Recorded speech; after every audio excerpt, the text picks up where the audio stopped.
Hi hello ನಮಸ್ಕಾರ ಸ್ನೇಹಿತರೆ, ನೀವು ನೋಡ್ತಿದ್ರ ಲಿಂಗರಾಜ್ ಕೊಟ್ಟೂರು ಯೂಟ್ಯೂಬ್ ಚಾನಲ್. ನಾನು ನಿಮ್ಮ ಲಿಂಗರಾಜ್.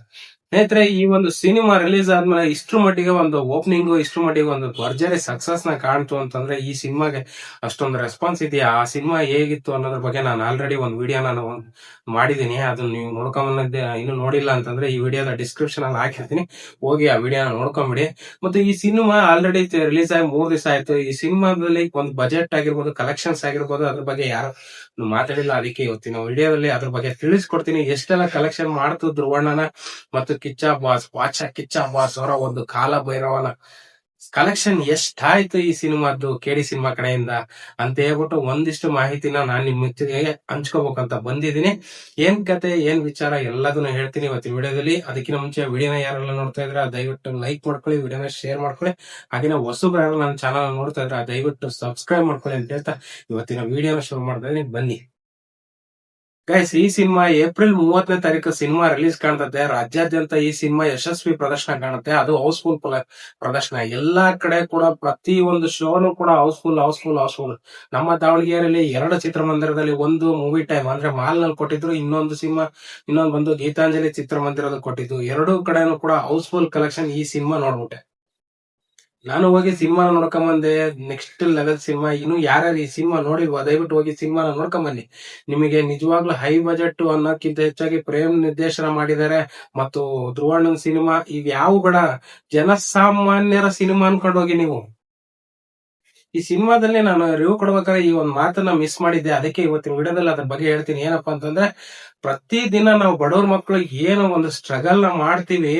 ಪ್ರತಿಯೊಂದು ಸಂಸಾರದಲ್ಲಾಗಿರ್ಬೋದು, ಪ್ರತಿಯೊಂದು ಇದ್ರಲ್ಲಾಗಿರ್ಬೋದು, ಸಮಾಜದ ವಿರುದ್ಧ ನಾವು ಏನೆಲ್ಲ ಇದು ಮಾಡ್ಕೋಬೇಕು, ಒಂದು ಫ್ಯಾಮಿಲಿಗೋಸ್ಕರ ಏನೆಲ್ಲ ಒಂದು ಸ್ಯಾಕ್ರಿಫೈಸ್ ಮಾಡಬೇಕು, ಮತ್ತು ಫ್ಯಾಮಿಲಿ ಅಂದ್ರೆ ಯಾವ ತರ ಇರಬೇಕು ಅನ್ನೋದ್ರ ಬಗ್ಗೆ ಒಂದಿಷ್ಟು ಮಾಹಿತಿನ ಈ ಸಿನಿಮಾದಲ್ಲಿ ಒಬ್ಬ ಏನಂತಂದ್ರೆ ಬಡ ಹುಡುಗ ಒಂದು ಫ್ಯಾಮಿಲಿಗೋಸ್ಕರ ಅವ್ನು ಯಾವ ಮಟ್ಟಕ್ಕೆ ಬೇಕಾದ್ರೂ ಹೋಗ್ತಾನೆ, ಮತ್ತು ಅವ್ನ ಫ್ಯಾಮಿಲಿ ಸೇಫ್ ಮಾಡೋಕ್ಕೋಸ್ಕರ ಎಂತ ರಿಸ್ಕ್ ಬೇಕಾದ್ರೂ ತಗೊಳ್ತಾನೆ ಅನ್ನೋದ್ರ ಬಗ್ಗೆ ಒಂದು ದೊಡ್ಡ ಮಾಹಿತಿನ ಈ ಸಿನಿಮಾದಲ್ಲಿ ಕೊಟ್ಟಿದ್ದಾರೆ.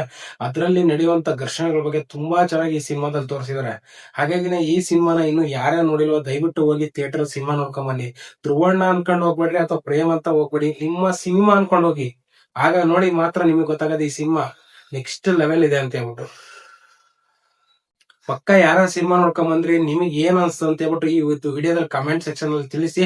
ಹಾಗೇನೆ ಈ ಸಿನಿಮಾನ ಯಾರೆಲ್ಲ ನೋಡಿದ್ರ, ನಿಮಗೆ ಲೈಕ್ ಆಯ್ತಾ ಇಲ್ಲ ಅಂತ ಹೇಳ್ಬಿಟ್ಟು ಈ ವಿಡಿಯೋ ಕಮೆಂಟ್ ಸೆಕ್ಷನ್ ಅಲ್ಲಿ ತಿಳಿಸಿ ಅಂತ ಹೇಳ್ತೀನಿ. ಮತ್ತು ಸೀದಾ ಮ್ಯಾಟ್ರಿ ಬಂದ್ಬಿಡ್ತೀನಿ. ಏನಪ್ಪಾ ಅಂತಂದ್ರೆ, ಈ ಸಿನಿಮಾ ಬರೋಬ್ಬರಿ 23 ರಿಂದ 30 ಕೋಟಿನ ಗಳಿಸಿದೆ ಅಂತ ಒಂದು ಮಾಹಿತಿ ಬಂದಿದೆ. ಬಟ್ ಅದು 100% ಅಂತೂ ನನಗೆ ಗೊತ್ತಿಲ್ಲ. ಒಂದಿಷ್ಟು ಮಾಹಿತಿಗಳು ಸೋಷಿಯಲ್ ಮೀಡಿಯಾದಲ್ಲಿ ಹರಿದಾಡ್ತಿದೆ. ಅದ್ರದ ಒಂದು ತುಣುಕನ್ನ ನಾನು ನಿಮಗೆ ಹೇಳಬಲ್ಲೆ ಅಷ್ಟೇನೆ. ಬಟ್ ರಿಯಾಲಿಟಿ ಪ್ರಕಾರ ಹೇಳೋದಂದ್ರೆ ಪ್ರತಿಯೊಬ್ರು ಕೂಡ ಅಷ್ಟು ಇಷ್ಟ ಅಂತಾರೆ. ಬಟ್ ರಿಯಾಲಿಟಿ ಇದು KVN ಪ್ರೊಡಕ್ಷನ್ಸ್ ಅವರ ಸಿನಿಮಾ ಆಗಿರೋದ್ರಿಂದ, ಒಂದು ಹೈ ಬಜೆಟ್ ನಲ್ಲೇ ಬಂದಿರೋದ್ರಿಂದ ತುಂಬಾ ಚೆನ್ನಾಗಿ ಹೌಸ್ಫುಲ್ ಕಾಣಿಸ್ತಾ ಇದೆ ಸಿನಿಮಾ. ಇವತ್ತಿನ ತನಕ ಕೂಡ ಅಂದ್ರೆ ಹೆಚ್ಚು ಕಮ್ಮಿ ರಿಲೀಸ್ ಆಗಿ 3 ದಿವಸ ಆದ್ರೂ 5 ರಿಂದ 6 ಶೋ ಮಾಡ್ತಾನೆ ಇದಾರೆ ಸಿನಿಮಾಗಳು. ಯಾಕಂದ್ರೆ ಹೌಸ್ಫುಲ್ ಕಲೆಕ್ಷನ್ ನಡೀತಾ ಇದ್ದಾಗ ಥಿಯೇಟರ್ನವರು ಕೂಡ ಒಂದು ಒಳ್ಳೆ ಧ್ರುವಣ್ಣ ಇನ್ನೂ ತುಂಬಾ ಮಟ್ಟಕ್ಕೆ ಬೆಳಿಬೇಕು. ಮತ್ತೆ ಹೇಳೋದಾದ್ರೆ ಕಿಚ್ಚ ಬಾಸ್ ಅವ್ರ ಜೊತೆ ಸಿನಿಮಾನ ಶೇರ್ ಮಾಡ್ಕೊಂಡ್ರದು, ಸ್ಕ್ರೀನ್ ನ ಶೇರ್ ಮಾಡ್ಕೊಂಡ್ರದ್ರ ಬಗ್ಗೆ ಹೇಳ್ಬೇಕಂತಂದ್ರೆ ಈ ಸಿನಿಮಾ ನೆಕ್ಸ್ಟ್ ಲೆವೆಲ್. ಇನ್ನು KD2 ನಲ್ಲಿ ಇವರಿಬ್ಬರ ಜಲಕ್ಕು. ನನಗೆ ಎಂಟೈರ್ ಈ ಸಿನಿಮಾದಲ್ಲಿ ನನಗೆ ತುಂಬಾನೇ ಇಷ್ಟ ಆಗಿದ್ದು ರಮೇಶ್ ಅರವಿಂದ್ ಅವ್ರ ಪಾತ್ರ. ಯಾಕಂದ್ರೆ ಅವರ ಒಂದು ಹಳೆ ಸಿನಿಮಾ ನಾನು ಏನ್ ನೋಡ್ಕೊಂಡ್ ಬಂದಿದ್ವಿ, ಕಾಮಿಡಿ ಆಗಿರ್ಬೋದು, ಒಂದು ಲವ್ ಸ್ಟೋರೀಸ್, ಆ ಒಂದು ವಿಭಿನ್ನವಾದಂತ ಗೆಟಪ್ ನಲ್ಲಿ ಈ ಸಿನಿಮಾದಲ್ಲಿ ಅವರು ಒಂದು ವಿಭಿನ್ನವಾದಂತ ಆಕ್ಟಿಂಗ್ ಮುಖಾಂತರ ಮನಸ್ಸನ್ನ ಗೆದ್ದುಬಿಟ್ರು ಜನಗಳಿಗೆ. ಅದರಲ್ಲೂ ಧ್ರುವಣ್ಣನ್ ಫೈಟ್ಸ್ ಸೀನ್ಸ್, ಆ ಒಂದು ನಿಜವಾಗ್ಲೂ ಒಂದು ಸಿನಿಮಾ ಅಂದ್ರೆ ಇದು. ಇನ್ನು ಯಾರ ಸಿನಿಮಾನ ನೋಡಿಲ್ವಾ ದಯವಿಟ್ಟು ಥಿಯೇಟರ್ಗೆ ಸಿನಿಮಾ ನೋಡ್ಕೊಂಬರ್ರಿ. ಯಾಕಂದ್ರೆ ಅಷ್ಟ್ರ ಮಟ್ಟಿಗೆ ಚೆನ್ನಾಗಿದೆ. ಫ್ಯಾಮಿಲಿ ಎಂಟರ್ಟೈನ್ಮೆಂಟ್ ಸಿನಿಮಾ ಇದು. ಫ್ಯಾಮಿಲಿ ಕುತ್ಕೊಂಡು ನೋಡ್ಕೊಂಡ್ರಿ. ಏನ್ ರೌಡಿಸಮ್ ಐತಿ ಅದೈತೆ ಅಂತ ತಲೆಗೆಡ್ಸ್ಕೊಂಡ್ರೆ, ಬಟ್ ಫ್ಯಾಮಿಲಿ ಅಂತೂ ಇದೆ ಈ ಸಿನಿಮಾದಲ್ಲಿ. ಹೋಗಿ ಸಿನಿಮಾನ ನೋಡ್ಕೊಂಡ್ ಬನ್ನಿ. ಕಲೆಕ್ಷನ್ ವಿಚಾರದಾಗ ಹೆಚ್ಚು ಕಮ್ಮಿ 23-24 ಕೋಟಿ ಕಲೆಕ್ಷನ್ ಬಂದಿದೆ ಅಂತ ಹೇಳಿದ್ದಾರೆ. ಬಟ್ ಅದು ಇನ್ನೂ 100% ಗ್ಯಾರಂಟಿ ಇಲ್ಲ. ಕೆಲವೊಂದಿಷ್ಟು ಮಾಹಿತಿಗಳು ಬಂದಿರೋದ್ರಿಂದ ನೀವು ಇದ್ರಿಗೆ ಹೇಳ್ತಾ ಇದೀನಿ. ವಿಡಿಯೋನ ಯಾರೆಲ್ಲ ನೋಡ್ತಾ ಇದ್ರೆ ಇವತ್ತಿನ ವಿಡಿಯೋ ನಿಮ್ಗೆ ಇಷ್ಟ ಆಗಿದ್ರೆ ಲೈಕ್ ಮಾಡ್ಕೊಳ್ಳಿ, ವಿಡಿಯೋನ ಶೇರ್ ಮಾಡ್ಕೊಳ್ಳಿ. ಹಾಗೇನೆ ಕಮೆಂಟ್ ಮುಖಾಂತರ ತಿಳಿಸಿ ಸಿನಿಮಾ ಹೇಗಿತ್ತು ಅಂತ ಹೇಳ್ಬಿಟ್ಟು. ನೋಡಿದ್ರೆಲ್ಲ ಕಮೆಂಟ್ ಹಾಕಿ.